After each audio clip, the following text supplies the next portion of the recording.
இந்த தீபிகாவுக்கு மட்டும் இல்லை, ராஜிக்குமே தண்டனை கிடைக்கணும் அப்படின்னு சொல்லி நீங்கள் நினச்சிங்கன்னா இந்த வீடியோவுக்கு லைக் பண்ணி உங்களோட கருத்துக்களை தெரியப்படுத்துங்க. தான் சொந்த தம்பியோட பொண்ணு காணாமல் போயிருக்கிறா அப்படிங்கிற எந்த ஒரு பரிதவிப்புமே அவங்க முகத்தில் இல்லை. ஏன்னா அவங்கள பொறுத்த வரைக்கும் மல்லியை எப்படியாச்சும் இந்த இடத்துல விஜய் கிட்ட போட்டு கொடுத்துட்டோம் அப்படின்னு சொன்னால் 2 பேரும் சண்டை போட்டுட்டு இருக்கட்டும் அப்படிங்கிற மாதிரி தான் நினைக்கிறாங்க. ஏன்னா அவங்களுக்கு சுத்தமாக மல்லியை பிடிக்காது. கொஞ்சம் அவங்க கஷ்டப்படுவாங்க, அழுவாங்க அப்படின்னு சொன்னால் என்ன வேணாலும் செய்வாங்க, எவ்வளோ வேணாலும் இறங்கி அடிப்பாங்க அப்படிங்கிற மாதிரி தான் இப்போ வேலைகள்லாம் பண்ணிட்டு இருக்கிறாங்க. ஏன்னா இவங்க தீபிகா கூட கூட்டணி வச்சிருக்கிறாங்க அப்படிங்கிறதால இங்கே நடக்கிற ஒவ்வொரு விஷயங்களையுமே தீபிகாவுக்கு இன்ஸ்ட்ரக்ஷன்ஸ் கொடுத்துட்டே இருக்கிறாங்க. அந்த தீபிகாவுமே எப்படியாவது வெண்பாவை கடத்திட்டாங்க அப்படின்னு சொன்னால் ஐஸ்வர்யா ஃபர்ஸ்ட் ப்ரைஸ் வின் பண்ணுவாங்க அப்படிங்கிற ஒரு நப்ப ஆசையில் தான் இப்போ கடத்தி இருக்கிறாங்க. அதனால் அந்த ரவுடிகளுமே ஒவ்வொரு காராக மாற்றிக்கிட்டே இருக்கிறாங்க. இந்த சூழ்நிலையில் போலீஸுமே அவங்களால எவ்வளோ எஃபர்ட்ஸ் கொடுக்க முடியுமோ அவ்வளோ எஃபர்ட்ஸ் போட்டு வெண்பாவை தேட தான் செய்கிறாங்க.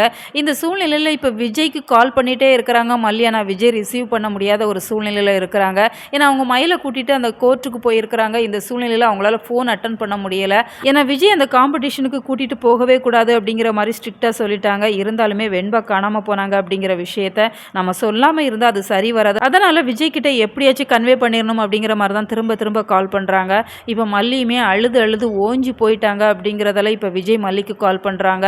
மல்லி வாமிட் வர மாதிரி இருக்குது அப்படிங்கிறதால ரூம்குள்ளே போகவுமே இப்போ ராஜி தான் அந்த ஃபோன் அட்டன் பண்ணி பேசிகிட்டு இருக்கிறாங்க.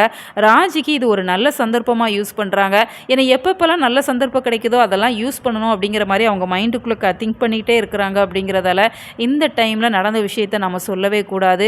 வெண்பா காணலை அப்படிங்கிற விஷயத்தை நம்ம சொன்னோம் அப்படின்னு சொன்னால் இந்த பிரச்சனை ஈஸியாக முடிஞ்சிரும் அப்படிங்கிறதால கொஞ்சம் டிலே பண்ணி சொல்லலாம் அப்படிங்கிற மாதிரி தான் இந்த ராஜியுமே திட்டம் போட்டு வச்சுருக்கிறாங்க. ராஜி இன்னும் என்னென்ன சதித்திட்டங்கள்லாம் போட போகிறாங்களோ, விஜய் மல்லி 2 பேருக்குள்ளேயும் என்னென்ன பிரச்சனைகள்லாம் கொண்டு வர போகிறாங்களோ அப்படிங்கிற ஒரு பெரிய எதிர்பார்ப்போடு தான் ஸ்டோரியை கொண்டு போயிட்டு இருக்கிறாங்க. அப்படி ஒரு சம்பவம் வரக்கூடாது அப்படிங்கிறதா ரசிகர்களோட விருப்பம்.